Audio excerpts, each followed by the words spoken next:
Kumusta mga kadayo? Magandang umaga po sa inyo. Ngayong umaga po ay gagawa po tayo ng video kung saan ay mag-aayos po tayo ng mga pipes. Magdudugtong po tayo ng mga pipes at maglalagay po tayo ng mga gate valve dito sa bundok syempre. Tara mga kadayo, samahan niyo po akong gumawa.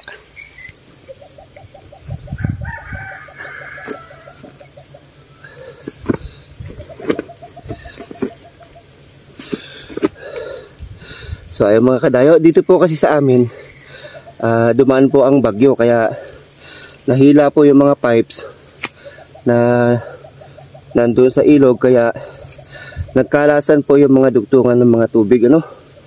Kaya ito po ngayon ang ating gagawin. Meron po tayong mga gamit dito ng dala. Meron tayong pandikit, gate valve, siyempre yung ating mga panali kung sakasakaling may mga butas yung pipes natin ano.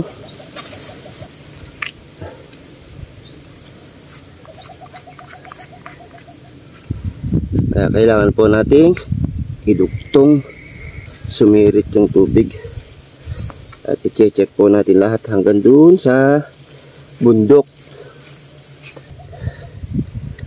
Inom po muna tayo ng tubig.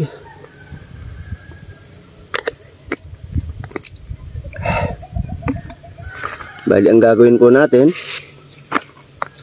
may gate valve po tayo. Babaybayin po natin itong ano, mga hose ano. Tignan natin kung may mga problema yung mga hose natin. Baybayin natin mga kadayo yung ating pipes dito. Tignan natin kung mga may problema ano. At yun ang ating gagawin. Yun lang ang natanggal naman mga kadayo, yung nasa taas kanina. Puntahan natin hanggang dun sa dulo. At nandito na nga tayo sa sapa mga kadayo. Dito na tayo dadaan. Okay naman dito ang pipes. Dito kasi mga kadayo, nung nagbagyo, ito yung dinaanan ng tubig. Dito, dumaan po yung ating pipes. Ayan. Ito po yung pipes natin na tumawid dito sa dinaanan ng tubig, no? Kaya hinila po yung pipes natin pababa. Natanggal po dun sa bundok yung dugtungan, kaya baybayin po natin, baka po may mga problema pa para maayos na natin. Ayan mga kadayo, nasa bundok na naman po tayo. Tara mga kadayo, samahan nyo akong baybayin ulit yung kabila. Titignan po natin ano kung may problema. Ayan, akit tayo.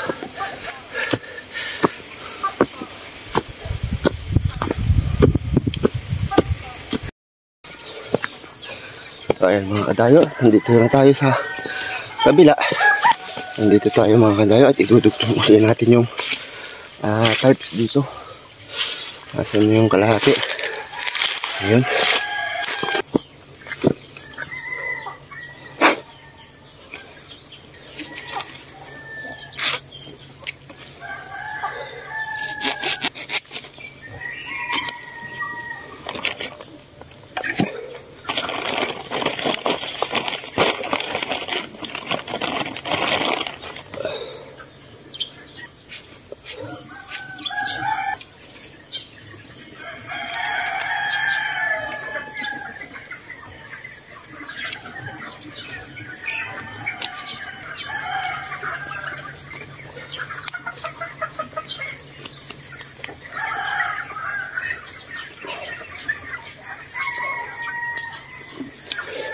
Ayan. Ayan, naidugtong na natin mga kadayo. Lalagay na lang tayo ng gate valve.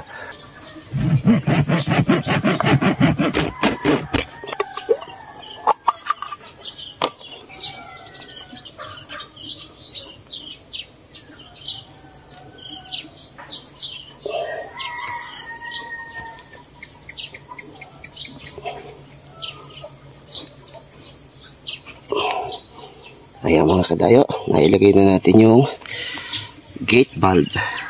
Ngayon gagawin natin, patitigasin lang po natin ito, no? Mamaya-maya na po tayo magpapatagbo ng tubig para kumapit pa po yung ating nilagay na pandikit natin.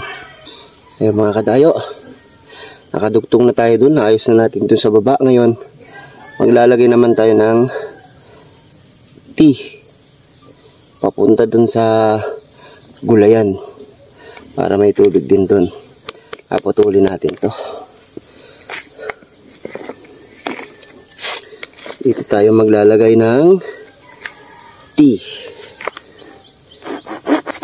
Ayan. Madali lang po ilagay itong T kasi mayroon na po siyang o-ring.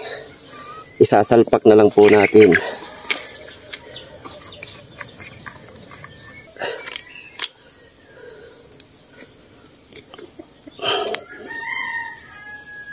Ayan, ito po yung ating T.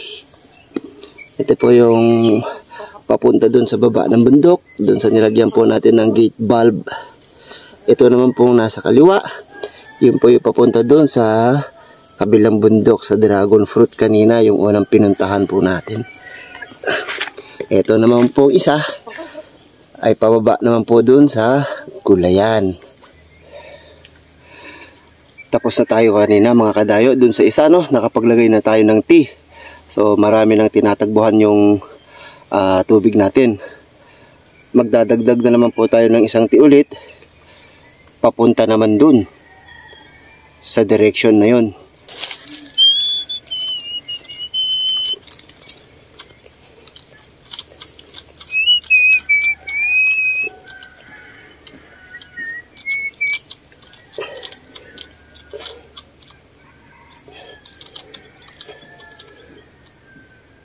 Ayan.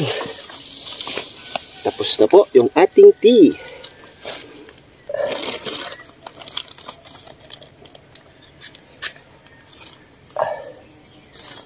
Marami tayong dalang rubber. At dahil wala po tayong gripo, ito po muna gagamitin natin. Itong PVC valve. Ito po na ang gagawin nating gripo. Tara. Maglalagay na naman po tayo dito sa baba ng gate valve. Para ito po yung ating gagawing gripo. Ayan, patitigasin lang po natin, ano? Tatalian po uli natin ng ng rubber mamaya para po sigurado po yung natin na hindi na po kakalas. Ayan mga kadayo, marami po tayong natapos ngayong umagang ito at maraming salamat po sa inyong pagsama sa akin dito sa bundok at maraming salamat din po sa inyong panunood sa aking mga video. Hanggang sa muling video po natin, ingat po kayo palagi. God bless po.